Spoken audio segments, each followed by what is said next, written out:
welcome back. We are back with some more Farm to Table. I'm Tamara Schubert, your Family Consumer Science Educator for NMSU and Chaves County Cooperative Extension. And our head chef is here. I'm Drew Garnett. I'm the Chaves County Ag Agent and here in Chaves County.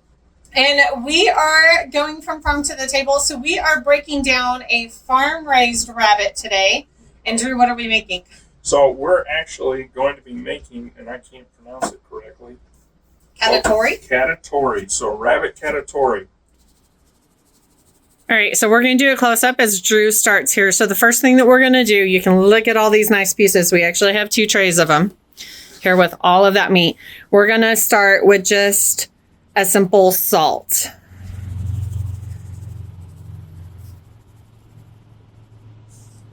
So we're going to go over the top of them with some salt, and then we're going to come in with some fresh ground black pepper. And that's really all the initial seasoning that we're going to be doing. As they braise, they're going to get a lot more flavor from a lot of the other ingredients. But really, just here, we're going to start just real simple salt and pepper, because what we're going to be doing is searing each piece, and then we'll end up putting them in the braising liquid, and that's where they'll really cook and just become fall off the bone tender and delicious. So there, we're going to make sure to get all sides, and so we've got that, just pat it in. And if y'all have been with us for very long, you know me, make it to your taste. If there's a certain season that you don't like, don't use it. If there's certain seasons you do, use more of it. And make it to what you like it to be. Correct. Have fun with it, because anything you can do with any other meal, you can generally do with rabbit. You can do it with duck. You can do it with goose. You can have a lot of fun. So get creative and have fun with what you're cooking. For example, when I cook ribs, I am usually throwing cumin in because I love cumin. I don't know too many other people that do that, but I love it. And so make sure you have some fun with your food and cook it how you want it and how you're going to eat it. So for us today, just salt and pepper here, but you could go in and make it a little bit spicier with some chili powder, with some cayenne. You could really do anything you want to this meat and season it up to your preference. Okay, as he's flipping those over, these right here are those front leg pieces. These over here are those back legs that we actually had cut in half. You can see our ribs over here. And these are those back pieces that I was like, wrap those, stuff those with something, that'd be way good. So you can see the amount of meat over here. Yeah, I mean, really, we could stuff that with some cream cheese, some green chili, wrap it up, and then wrap that in bacon, throw that on the grill. And I think we may need to get another rabbit tank. Drew's thinking the way I was, because I was thinking the same thing, some cream cheese and green chili.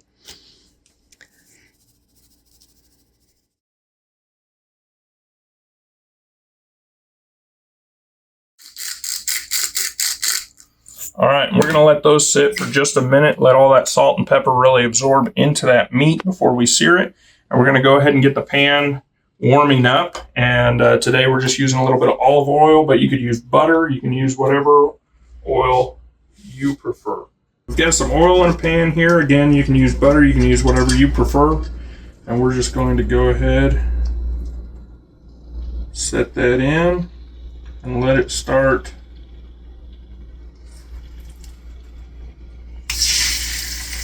Hear it, go ahead and start to sear. We don't want to overcrowd the pan too much, but I am going to fill it up. Get as many of these portions in as we can. And so we're just going to let them go about 3 minutes on each side. Just a nice little sear before they braise all together in one pan. So after this, it's going to cook for about an hour and a half. So you're not worried about getting this up to temperature or anything else. You just want that browning color flavor locked in. Correct. And you're just getting that good sear on the outside. That's all we're doing here. Just a nice, quick sear on them. So I'm going to go ahead and flip these over. All right. We're going to do a close in here. And so again, you can see we're just getting a nice little sear on that.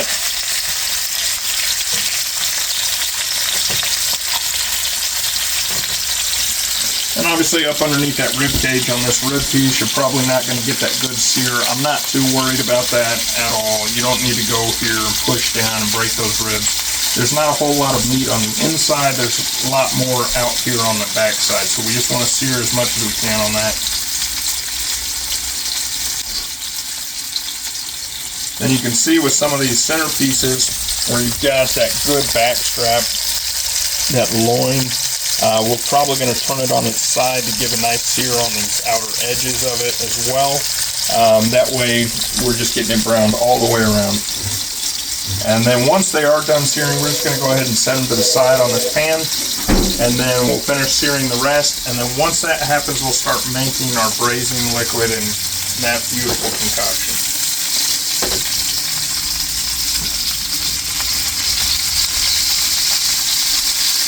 In with our onions right into the same pan.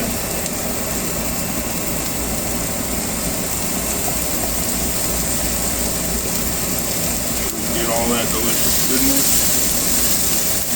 What else goes in with the onions? So we're going to let the onions go translucent, and then what we'll add is celery and mushrooms. And again, if you don't like mushrooms, don't add mushrooms. A lot of these recipes call for olives. I don't like olives, so we're not adding olives today. So the onions are looking good, so we're going to go ahead and go in with some celery and mushrooms.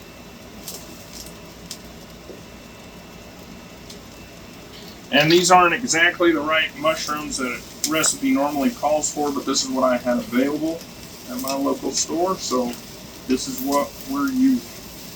Just gonna mix this all up, let the celery and the mushrooms get nice and soft. So this again, use what you want, right? Yeah. Use what you have available, especially in areas that may be considered a food desert where you don't have access to everything, or oddball ingredients that are listed in recipes. This is a great time. Just use what you have. Yeah. Go. So now we've got everything that's pretty dang soft, looking good. We're going to go ahead and add our garlic.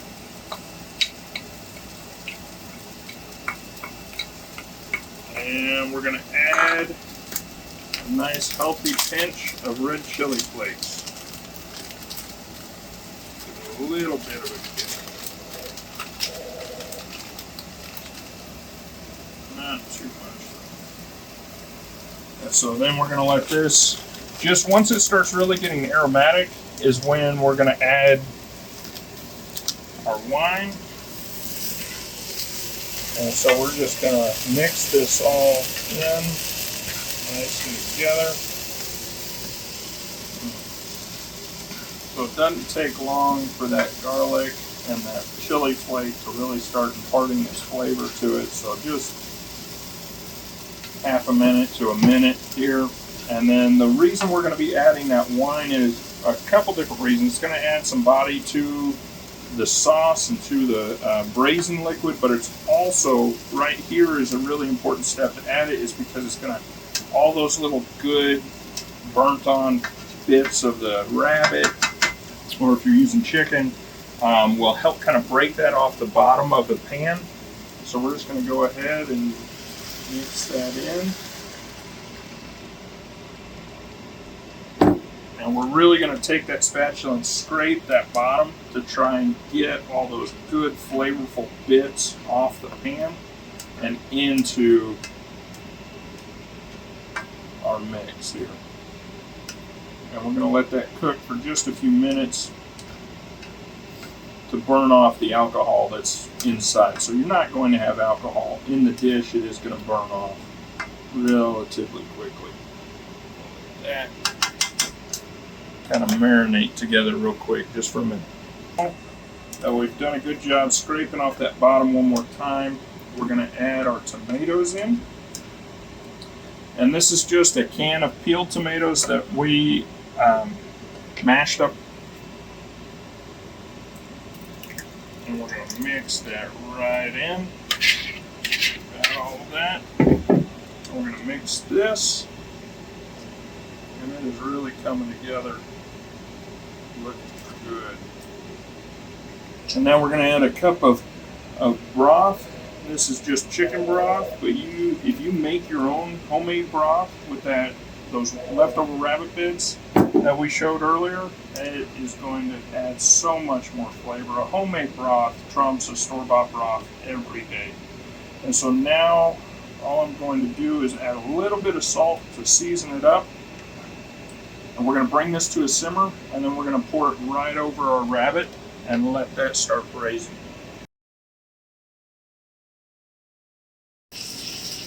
Alright, so we've got this pan just because it holds all of our rabbit, and we're going to pour that all over on top of our rabbit there. Make sure we get all of the goodies out. And then we're just going to spread that round over the top of it. Mix it in. Kind of shake the rabbits up so it gets that good braising liquid all around it. Make sure to splash some on yourself because that's just standard practice. And isn't that looking absolutely delicious already? And we are going to throw a sprig of rosemary and just throw it right in there. Push that down. Throw it over here just because we have so much. Get that in that liquid so it'll impart some of those flavors. And that's it. We're just going to let this simmer away. And so in about an hour and a half, we'll come back and we'll check it, and we'll just make sure the meat's tender. And you just want to make sure that that meat is just really easily falling off that bone whenever you pinch it with some tongs or just push down on it with a spatula. And so that is it for us right now, and we'll be back in about an hour and a half. All right, so we've got it ready to be plated up. And so you can do this over a bed of anything you want. Today we're using pasta, but you can use polenta, whatever you want. You can throw it on top. That sauce is going to be good on a lot of different things. And then we are going to go ahead and grab some pieces of the rabbit. So there's a nice rib piece right there. This is one of the legs. I'm going to grab one of these. That is looking good. And then I'm going to scoop up some of this sauce, just pour it right over the top.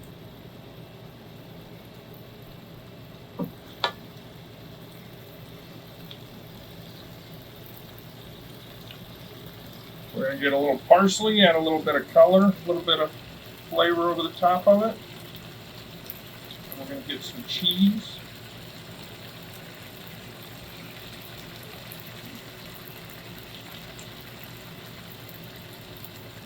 And there we have it. All right, y'all join us next time. You never know what we're cooking up.